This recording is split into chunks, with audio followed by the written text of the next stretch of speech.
പോഴങ്കാവ് ഫെസ്റ്റിന് തുടക്കമായി.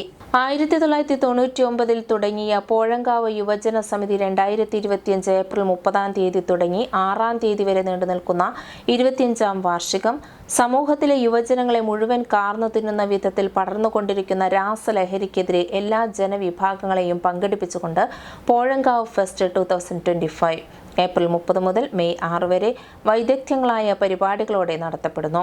അതിന്റെ മുന്നോടിയായി അരികിലുണ്ട് ലഹരി, അതിനെതിരെ കരുതലായി നമ്മളും എന്ന ശ്ലോകത്തോടുകൂടി ലഹരിവിരുദ്ധ കൂട്ടായ്മയും സൈക്കിൾ റാലിയും ലഹരിവിരുദ്ധ സത്യപ്രതിജ്ഞയും നടത്തപ്പെട്ടു.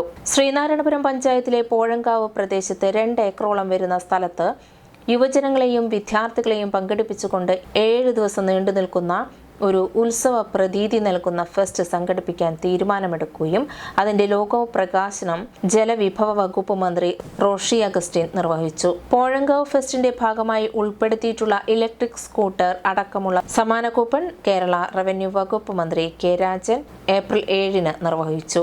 പോഴങ്കാവ് ഫെസ്റ്റിന്റെ ഏകോപനത്തിന്റെ ഭാഗമായി സംഘാടക സമിതി office Kaipamangalam MLA Tyson master April 3 ഉദ്ഘാടനം നിർവഹിച്ചു. ഏപ്രിൽ 30 വൈകിട്ട് 5 മണിയോടുകൂടി ശ്രീനാരായണപുരം സെന്ററിൽ നിന്ന് പോഴങ്കാവിലേക്ക് ഘോഷയാത്ര, തുടർന്ന് സാംസ്കാരിക രാഷ്ട്രീയ പ്രശസ്തർ പങ്കെടുക്കുന്ന വേദിയിൽ വെച്ച് Kaipamangalam MLA Tyson master fest ഉദ്ഘാടനം നിർവഹിച്ചു. പ്രിയപ്പെട്ട കുറേ ആളുകളുടെ നിസ്വാർത്ഥമായിട്ടുള്ള പ്രവർത്തനമാണ് ഇപ്പോൾ പോഴങ്കാവ് ഫെസ്റ്റിലേക്ക് ആദ്യമായി നമ്മൾ എത്തുന്നത്. ഇത് ആദ്യത്തേതായതുകൊണ്ട് ഇതിൻ്റെ സംഘാടനവും അതിൻ്റെ പ്രവർത്തനങ്ങളിലൊക്കെ ചില പരിമിതികളൊക്കെ നമുക്ക് ഉണ്ടാക്കാം. എന്നാൽ നാടിൻ്റെ ഉത്സവമായി നമുക്ക് എല്ലാവർക്കും ഒരുമിച്ചിരിക്കാൻ കഴിയുന്നൊരിടമായി ഇത് തൊട്ടടുത്ത സമയം മുതൽ മാറുമെന്ന കാര്യത്തിൽ തർക്കമില്ല. നമ്മുടെ ഈ പോഴങ്കാവിൽ ഇതുപോലെ ഒരു സ്ഥലത്ത് നമുക്ക് ഒരുമിച്ചിരിക്കാൻ കിട്ടിയ ഈ അവസരം ഏറ്റവും പ്രധാനപ്പെട്ടതാണ്.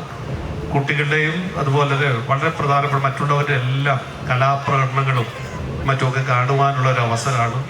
വളരെ സന്തോഷം. ഈ പോഴങ്കാവ് ഫെസ്റ്റ് സംഘടിപ്പിച്ച മുഴുവൻ പേരോടുള്ള സ്നേഹം അറിയിക്കുന്നു. തുടർന്ന് പൾസ് അക്കാദമിയിലെ കുട്ടികൾ അവതരിപ്പിച്ച രംഗപൂജയും പ്രശസ്ത വയലിനിസ്റ്റ് സാന്ദ്ര ഷിബു അവതരിപ്പിച്ച വയലിൻ ഫ്യൂഷനും അവതരിപ്പിക്കപ്പെട്ടു. മെയ് 1 പ്രശസ്ത ഫോക്ക് ബാൻഡ് ഗ്രൂപ്പായ നിഴൽ അവതരിപ്പിക്കുന്ന ഫോക്ക് ബാൻഡ് 3ാം ദിവസമായ മെയ് 2 വെള്ളിയാഴ്ച 7 മണിക്ക് സാംസ്കാരിക പരിപാടിയോടൊപ്പം പ്രാദേശിക കലാകാരന്മാർ അവതരിപ്പിക്കുന്ന വിവിധ കലാപരിപാടികൾ. മെയ് 4 വൈകുന്നേരം 7 മണി മുതൽ കലാഭവൻ പ്രതീഷും സംഘവും അവതരിപ്പിക്കുന്ന ചിരിയും ചിന്തയും സംഗീതവും ഉൾപ്പെടുന്ന മെഗാ ഷോ. അടുത്ത ദിവസമായ മെയ് 5 തിങ്കളാഴ്ച 7 മണിക്ക് പ്രശസ്ത മ്യൂസിക് ഗ്രൂപ്പായ 8 അവതരിപ്പിക്കുന്ന ഫ്യൂഷൻ. അവസാന ദിവസം മെയ് 6 ചൊവ്വാഴ്ച 7 മണിക്ക് ഏഷ്യാനെറ്റ് റിയാലിറ്റി ഷോയിലൂടെ ഗാനരംഗത്തെത്തി സിനിമാ പിന്നണി ഗാനരംഗത്ത് പ്രശസ്തയായ ദുർഗാ വിശ്വനാഥും സംഘവും അവതരിപ്പിക്കുന്ന ഗാനമേള.